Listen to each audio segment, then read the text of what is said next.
영원히 나눠주며 사는 삶, 이것이 나의 삶의 눈물 날 일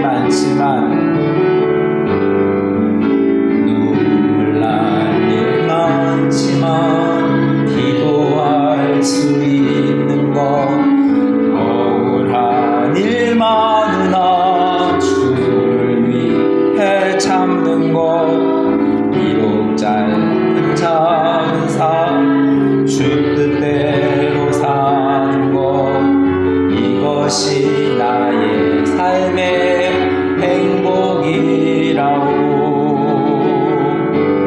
이것이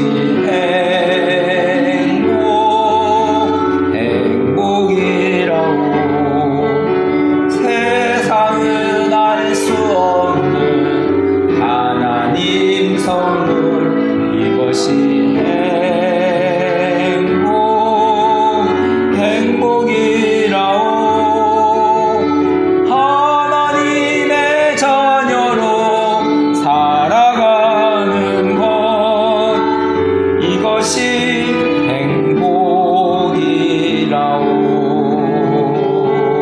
행복이라오. 사도신경으로 신앙 고백합니다. 나는 전능하신 아버지 하나님 천지의 창조주를 믿습니다. 나는 그 유일하신 아들 우리 주 예수 그리스도를 믿습니다. 그는 성령으로 잉태되어 동정녀 마리아에게서 나시고 본디오 빌라도에게 고난을 받아 십자가에 못 박혀 죽으시고 장사된 지 사흘 만에 죽은 자 가운데서 다시 살아나셨으며 하늘에 오르셔 전능하신 아버지 하나님 우편에 앉아 계시다가 거기로부터 살아있는 자와 죽은 자를 심판하러 오십니다. 나는 성령을 믿으며 거룩한 공교회와 성도의 교제와 죄를 용서받는 것, 몸의 부활과 영생을 믿습니다. 아멘.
기도하겠습니다.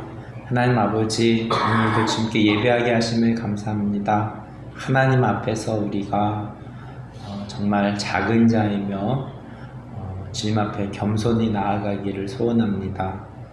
하나님, 여러 가지의 삶에 있어서 방황도 하고 어려움도 겪으면서 연약할 수밖에 없는 우리의 인생에서 저항할 수 없는 그 은혜로 우리를 인도하심에 감사드립니다.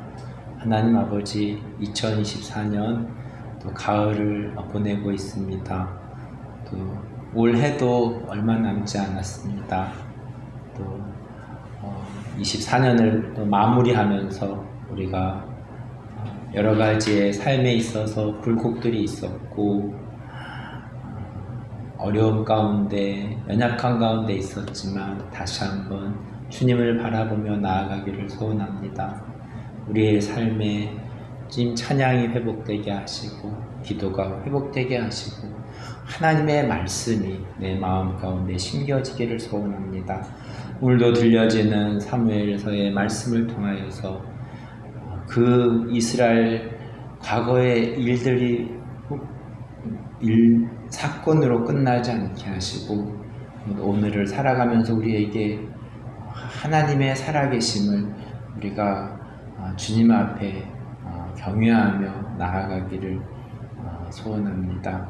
예배의 시종을 주님께 의탁하고 예수님의 이름으로 기도합니다. 아멘.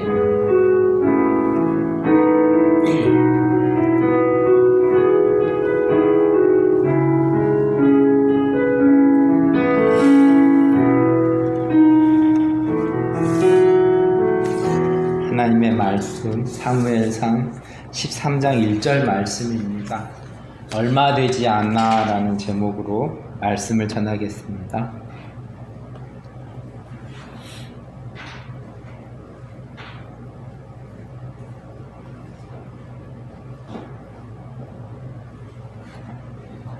사무엘상 13장 1절 말씀 우리 한 목소리로 읽겠습니다. 사울이 왕이 될 때에 40세라 그가 이스라엘을 다스린 지 2년에 지난 주일 엘리가 사살을 있을 때에 엘리의 두 아들 홈니와 비느하스를 통해서 블레셋 사람들에게 싸움에 패하고 하나님의 언약궤도 빼앗기게 되었습니다. 그러나 암울한 시기 가운데서도 하나님 앞에 살았던 사무엘이 있었습니다. 사무엘은 이스라엘 백성들에게 우리의 죄는 무엇이며 어떻게 해야 되는지에 대한 문제를 제시하고 하나님 앞에서 회개하고 이방의 것들을 제하며 다시 하나님께로 가까이 나오는 것만이 다시 평안을 가지게 될 것을 전하였습니다. 사무엘 8장에 들어서서는 사무엘도 시간이 지나 늙었음을 전하고 있습니다. 성경에서도 불과 한 장 차이인데도 그 사이에 시간이 많이 지났습니다. 이 사무엘이 늙었다는 표현에서 불길한 일들이 일어날 것임을 암시할 수 있습니다.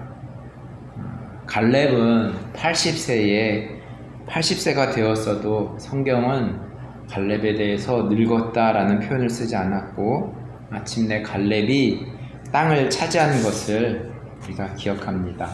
사무엘상 8장 1절 말씀입니다.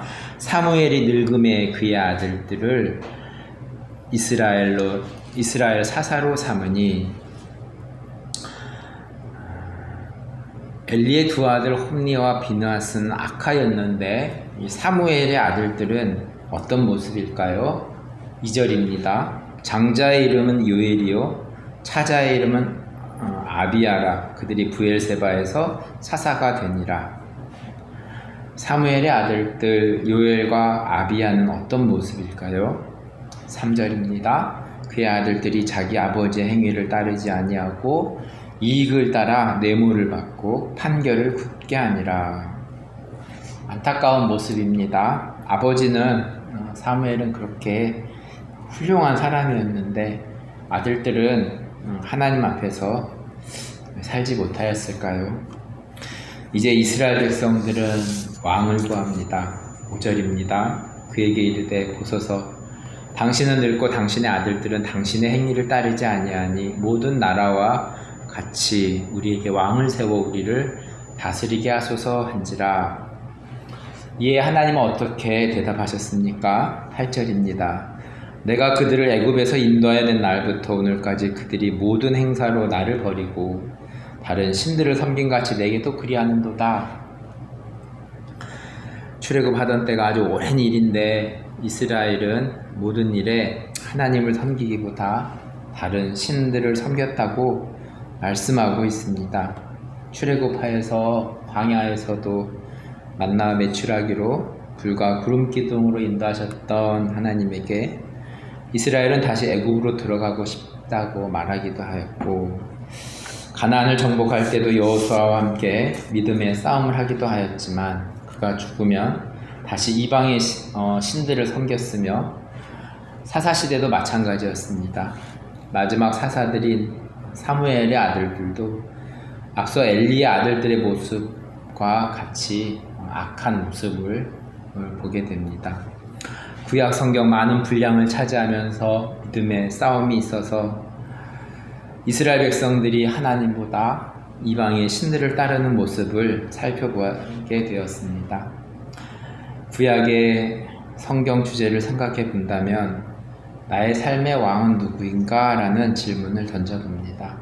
나의 삶의 첫 번째는 누구이며 나의 삶의 주인은 누구이며 나의 삶의 왕은 누구입니까?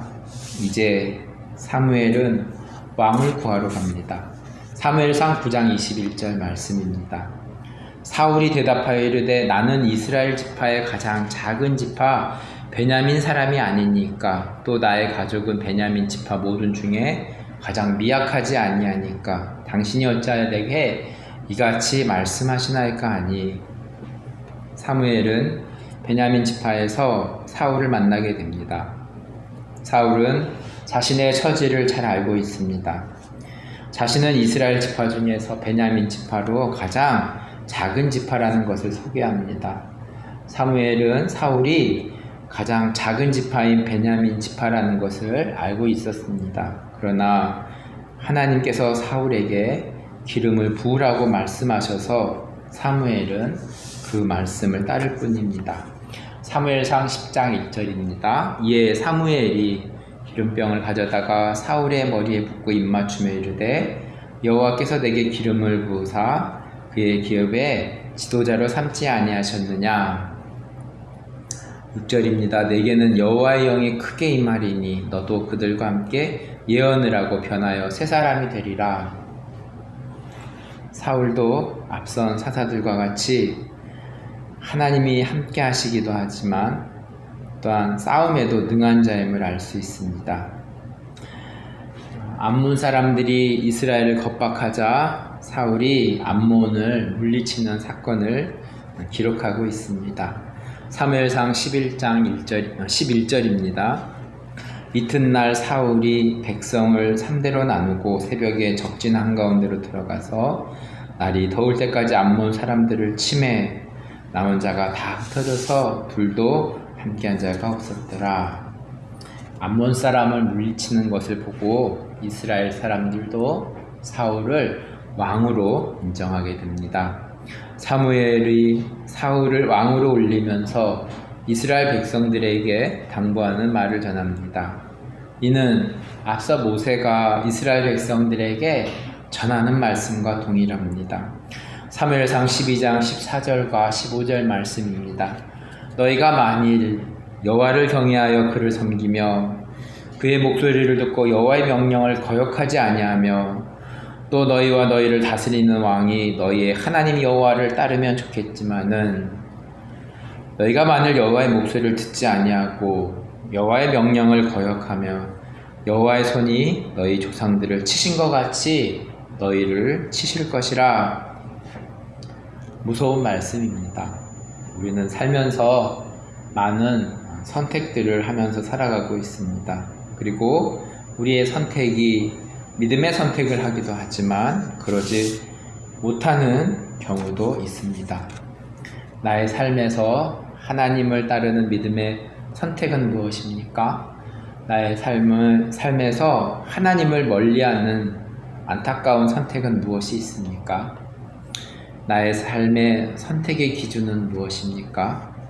나의 삶의 선택의 기준이 하나님의 말씀이 될 수 있기를 바랍니다. 우리는 계속해서 하나님과 반대되는 선택을 할 여지가 있음을 말씀을 통해서 알게 됩니다. 그래서 늘 깨어서 영적인 긴장감을 놓칠 수가 없습니다. 성경은 하나님과 가까이함이 선이고 하나님과 멀리함이 악으로 정하고 있습니다. 나는 하나님을 우선순위에 첫 번째로 두면서 살아가고 있습니까? 하나님께 물어보면서 살아가고 있습니까? 사울 왕은 하나님과 가까이 있는 사람이었을까요? 하나님과 멀어지는 사람이었을까요? 사무엘상 13장 1절 말씀, 오늘 주절 말씀입니다. 사울이 왕이 될 때에 40세라 그가 이스라엘을 다스린 지 2년에 사울이 왕이 되고 얼마 되지 않았습니다. 13장 이후에 나오는 내용을 보면 요나단이 먼저 1000명을 데리고 블레셋 사람들을 치고 또 블레셋 사람들이 이스라엘을 치려고 3만 명이 모였습니다. 사울은 사무엘이 오지 않자 번제와 화목제를 가지고 번제를 드립니다. 사무엘상 13장 9절 말씀입니다. 사울이 이르되 번제와 화목제물을 이리로 가져오라 하여 번제를 드렸더니, 번제는 사무엘이 드렸어야 했는데 급한 마음에 사울 왕이 제사를 드리게 된 것입니다.